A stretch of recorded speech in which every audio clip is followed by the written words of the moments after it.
Growing up, there was a time in my life where me and my dad were in a very bad space. My mom had just passed on. Then a few months later, my stepmom also passed on. We were fighting a lot. It got to a point that he will fight me or beat me, that I'll just stop crying. I wouldn't cry. I would just wait for him to be done beating. And then I started fighting the teachers at school. I'll fight with my teachers until one of the teachers realized that there was a problem and we started some counseling sessions.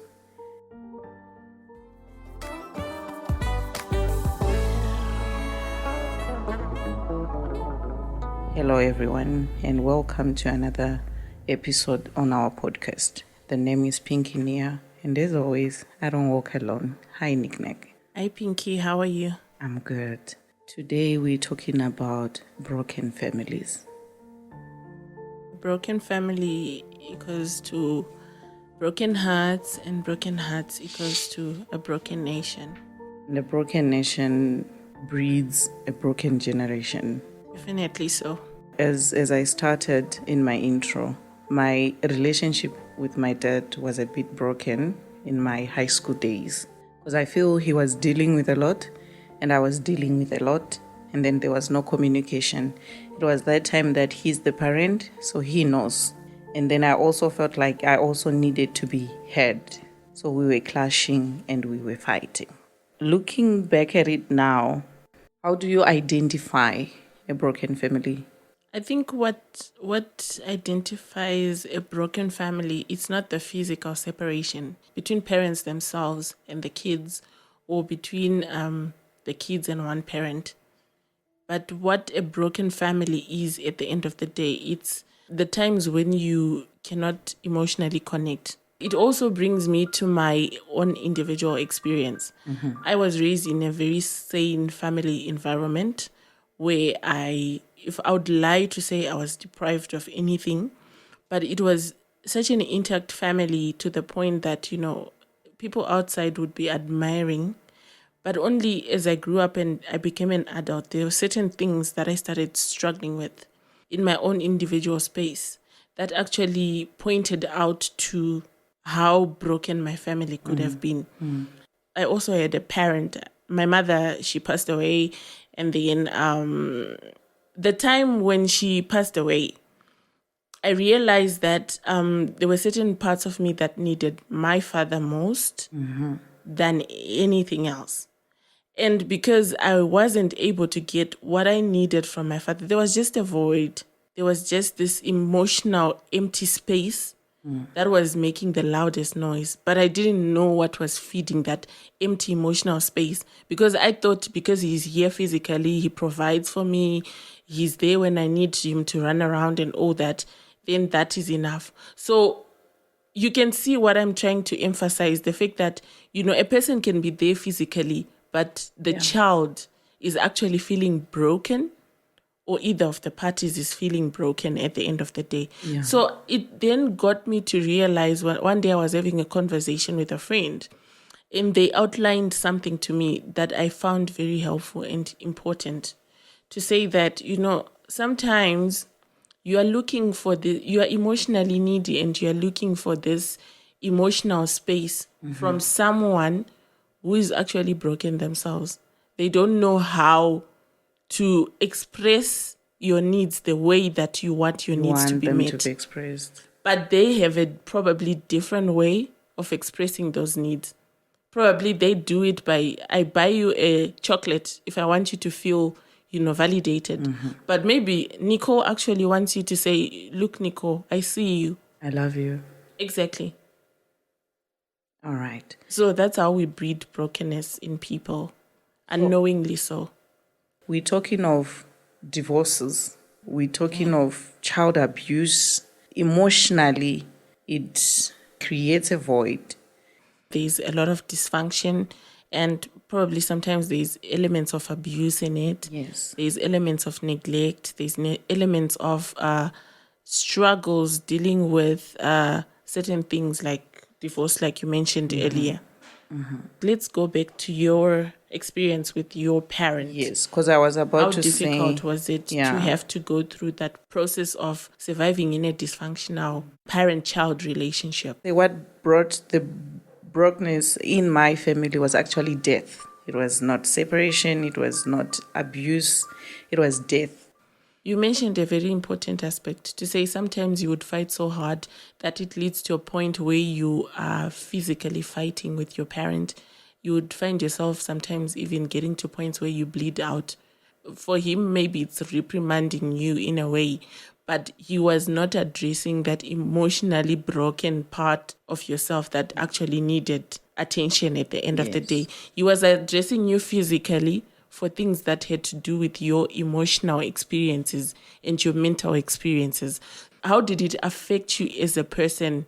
At school, it's not like I was fighting with other children. No, I was fighting with teachers. Not each and every teacher, but most male teachers. Okay. Even at the sports field, because I was an athlete. If you're a male figure, you're representing my dad. And me and my dad, we fight. He doesn't listen. Okay. So the moment they say, no, Pinky, you're not supposed to be running this track, Okay.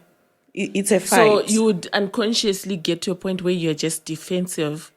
You are trying to defend yourself from things that you don't really know what they are. Yes. And there's that mental association of, because you are male, then you are my father.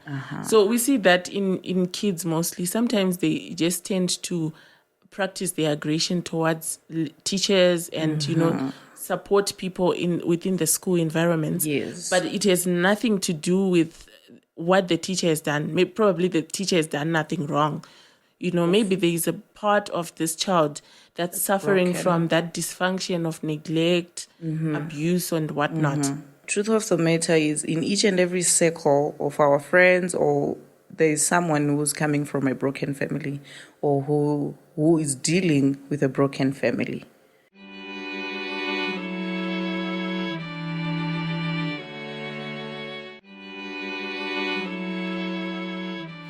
The moment you started to talk about it, you started to find your healing Yes. at the end of the day. Yes. So which means that what you needed probably was just to be seen. To be seen, to be heard, someone who could actually listen. Because sometimes it's not physical. Sometimes at home you always told you stupid, you amount to nothing. So a child will act out, or even an adult will act out, be at work, be at school, whatever, because I am nothing and I amount to nothing. So you mustn't look for something from me because you're not going to get it. So sometimes it's the words that you need to hear. Okay. Or someone to listen, to actually sit and you see someone is actually listening. Like that counseling session. I was very cagey at the beginning because it was, in my head, it was an attack. You are mentioning some of the most important effects that we find in people that also have to come from this broken experience. Yes. To say that sometimes they find it very difficult to emotionally engage in meaningful relationships with other people out there. There's this fear that is just disabling in a person. It causes lack of trust. It starts to affect your self-esteem, create anxiety in you as a person. You suffer in your own corner. You just said, and you can't connect to the world.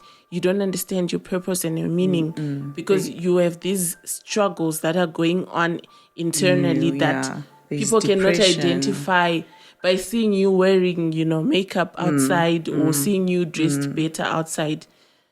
So individual therapy, it's actually something that can actually help someone out there. Yes, because there's also commitment issues. There's also depression. You're not noticed. People act out for attention. They're looking for validation. And then we end up looking for love from the wrong people or wrong places. What must I do so that I walk away from all of that, so that I become a better person? Remember, you said your teacher was the starting point. She identified the problem in you, and then she tried to help you to get the help that you need. Yes. At the end of the day, sometimes it actually needs other people out there to be willing enough to open up so that they can help people in need by listening, acknowledging, their difficulties. Sometimes you just need someone to say, look, I know you had to deal with a lot. I know there's a part of you that is suffering. There's a child in you that was broken and probably still is bleeding and not healing the adequate way. And to get to a point of accepting me as a person, to say that, look, you come from this place where you're broken. Sometimes we just need to accept those people without trying to change so much about them. The more we accept them, the more they start to receive their healing, because you are not trying to change so much about them. Remember, in their broken family, probably there was a lot that was what people were trying to change about who they were, but no one was seeing who they really want to be and what they are working towards. So sometimes we don't necessarily have to always change people. We just need to show them that, I see you. It's like a child. I acknowledge you. It's like a child when they're playing all over the place and then they get hurt. Then they come, they show you, look, I'm hurt, And you're like, even if you don't do anything and you just say, sorry, Nana. They walk away and they go fine. back. Yeah. They forget the pain. Why is it so? Because they feel seen, they feel heard, they feel acknowledged that fall you had was painful and it's okay for you to feel the pain, but you're going to get better over time. And sometimes as well, people benefit a lot from individual therapy because it helps you to identify places in you that are broken. All right. It helps you identify places that you're suffering and how to move past it.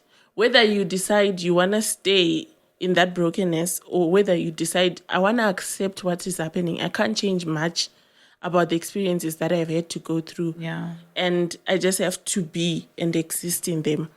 I think those are some of the things that people need. Sometimes it's not wrong as well, Pinky, for me to just come and, acknowledge you and show you that I see you as a person. Thank you so much. You're doing enough. You are enough. Such mere compliments, they can actually build up a part of a person that is actually struggling a lot. And there's also group therapy. If as a family you're willing to fix what's broken, you can go into therapy as a family. Or if you're an individual, you can, if you want closure, you can go and face whoever you feel have a broken relationship with and try fix it. Then I think from there you will get the necessary answer that you need, like, can it be fixed, or you move away from that, so that you also protect yourself from those hurtful experiences, So sometimes there are certain parts of our relationships, our family relationships that are dysfunctional and that are broken. We don't seek to fix them in all the areas. Sometimes we need to just acknowledge that there's nothing much I can do about this thing. I just need to let go of my expectations of this relationship, or I need to let go of the pain that they have had to take me through. And I have to figure out new ways of dealing and coping with this. Which means that this is when therapy then comes in handy, because it identifies your own personal individual needs and how they can be met through that time of transition from the experiences to a new life where you are not holding anything against anyone. It's about you acknowledging the damage that has come as a result of these places. The more you are aware of it, even when you become a parent yourself, Pinky, it makes it easier for you, because you identify those places that you don't want to see develop in your own child. Yes. And you work more and give more to make sure the same pattern does not repeat itself. I said when I'm dealing with my siblings' kids or my friends' kids, like I will cringe when a child is being beaten. I don't want a child to be beaten. Let's find another solution to be dealing with this rather than beating. Because I know beating, and you've been through it. So I'll try protect a child from a beating, because I know what's beating like. So you realize that rather than causing more damage, because I've been through this thing, sometimes we think we are protecting people by taking them through the same, patterns of pain that we've been through because it made us strong. That is a misconception that society has out there, and it needs to be changed. And sometimes spirituality comes in very handy. True. To help certain parts that are broken. You can True. imagine how fragile we are as human beings. There are certain things that go beyond our capacity as humans to try to fix those parts. We just need to go back to the places where the clay has been made. And we just need to go for mending there and fixing there. Because people will leave patches and evidence and signs will always be there and will always hurt from those things. Yeah. And some people we thought are going to help us, or some people who truly believed, and then they let you down, then you feel like there's no hope or it's a waste of time. So there is hope out there. Remember, broken families, broken homes, they breed broken hearts, and broken hearts breed broken nations. Broken nations goes to broken generations. So let's do our part. Thank you so much for tuning in to our episode. We're ready for your comments, and thank you so much for the feedbacks that we've been getting. For more on our episodes, on these relatable conversations, powerful and empowering messages, and access to these discussions on actionable tips, please check us on our website www.realoutloud.co.za or other podcast platforms such as Google Play, iTunes, and many other. Our episodes are also accessible on social media platforms indicated on our website and our YouTube page. Don't forget to like, share, subscribe, and invite others to our web page. Ciao!